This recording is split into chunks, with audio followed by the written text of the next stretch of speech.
Jubilee Year celebration is getting to know our priests.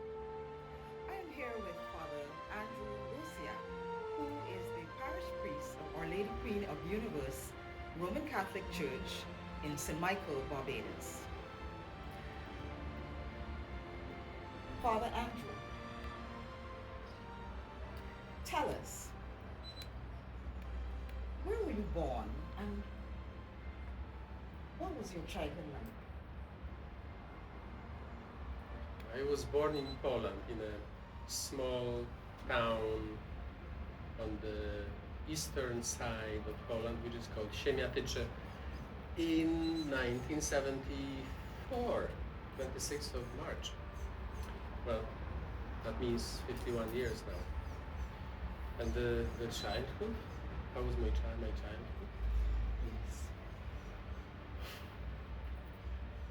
What was your childhood like? Tell us a little bit about your childhood in Poland. Well, you can probably imagine how it is like when you have two older brothers. I was the youngest one, so that was my situation. Those who have boys, children, sons, they know what I'm talking about. It was very interesting. Yeah. I'm sure that you would have had a very wonderful childhood. But Father, how did you know, at what stage did you know you wanted to be a priest? Did you have a mentor who encouraged you? Well, I believe the story is different for all of us, but in my case, I kind of always felt something when I was in the church. As a child, I used to be an altar server, then I became a lector, and I felt good in the church. I couldn't explain it in any way. I never wanted to be a priest really at that age, but I was feeling something, and then at some point, at the end of my secondary school, I met a priest, a special one, who I should say he was like a mentor for me, and I wanted to be like him in a way. He died some time ago. He died of cancer, but I definitely kind of see my priesthood because of him in the way I am. He taught me many things that make me who I am now. So when you made that decision, Father, how long after that were you ordained? After you made the decision to become a priest?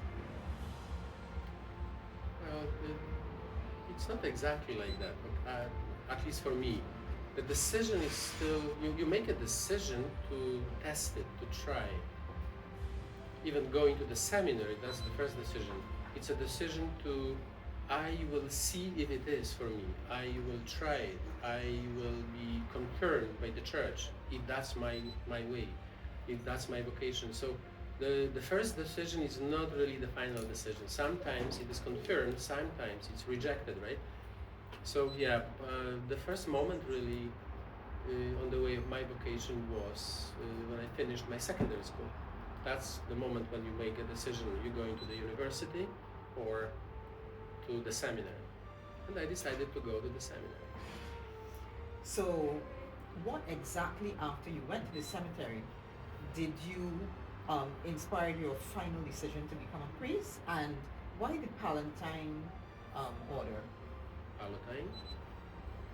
Palatine order, yes. Why? Why did you choose the Because Palatines? of that priest, that mentor I mentioned before, that I met, and he was a Palatine actually, and that's how I really decided to join priesthood in this way, the Palatine's way, through this society of the Catholic Apostolate. And that's what I am, who I am today. So when were you ordained? And I was ordained on the 7th of May 2000, in the year 2000, which I just celebrated 25 years of priesthood. Well, it's quite easy to remember the year 2000 because that was a jubilee year. Now we are at the jubilee year.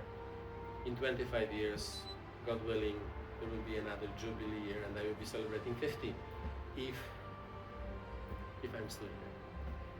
So, Father, what was your journey like? Where did you serve as a priest? Where have you served so far? Well, I served for the first 8 years. I worked in Poland in a few different parishes. Then I finished my doctorate studies as well. I didn't write my dissertation, although I started, but I finished my studies and all the exams and everything. And after that, still being a parish priest in Warsaw, in our provincial house, Palatine's provincial house, this idea came for us to join the Caribbean, specifically Barbados, and I was selected as one of them and sent here, and so I am. Okay, so having been a priest for 25 years, that's a long time. What has been some of your greatest joys and some of your greatest challenges? Well, there are many of both, but I don't think I will really tell you all those challenges and those the joys maybe really.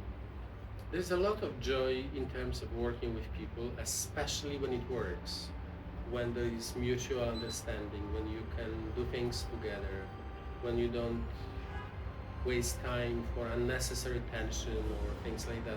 This is a great joy. It's a great joy when you see the parish grow and people coming to confession, people going to communion, people coming for mass, people coming for adoration. This is a joy for a priest. One of the greatest, really. And then the personal interactions and relationship is also a beautiful thing. And that happens regardless of the border, the country, the place you are working. When you meet good people and you are together, that gives you a great joy. And I can definitely witness to that as well. That's wonderful. Our Lady Queen gives me a great joy. That's wonderful. And we love having you here. Uh-huh. Father, tell us a little bit about what you do for relaxation. What are your hobbies? What you like to do? Or something that we don't know about you that you may want to share? Well, I like different things actually. I did many different things throughout my childhood and teenage years, and then seminary time and after, and even different things in Poland, different things in here. Well, I like listening to music. I used to play basketball, half or semi-professionally. We had a team and we were playing on different tournaments, and I went to the music school to learn accordion and then a little bit of piano on the way. Then I started learning to playing guitar in another music school, but I didn't really survive too long. There was always something more interesting. I was just switching from one thing to another. I used to be a part of a dancing group, and we called that group when I was at the secondary school. It was a jazz dance group. You will not even really imagine me doing those things. And it was great when I was 16, 17, right? I used to ride the bicycle like really crazy when I was a child. And then we and my friends, we used to walk a lot with our backpacks. This was our way of traveling, simple way, sleeping in the stable here and the stable there under the tent for days, eating almost nothing but enjoying the nature and being together. That was beautiful, right? Well, I like water. I like this weather here in Barbados. I like sailing. Did that a few times. Thank you, I did a lot of different Yes. things. It's hard to say really. What you like. In here now, it's slightly different because it's basically related to water. And recently, I don't have so many possibilities really to do many different things. Now my life is basically organized around the parish here, Yes. right? And everything you can do at the beach in terms of water and sun and this kind of activities. Father Andrew, is there any important message that you would like to share? Well, there's well, I would like to invite all of you who have a chance to come and listen to that message that I share every day. We just shared that message on Sunday at Sunday Mass, and little by little it is coming out from me, and I'm trying to share it. It's hard to say one thing, really. But yeah, the presence, following Jesus and following his footsteps, right? That, again and again and again, and being in his orbit, that makes us safe and protected and going in the right direction. Thank you, Father Andrew. We now know a lot more about you, and everything that you've said is very inspiring. Thank you very much. Thank you very much.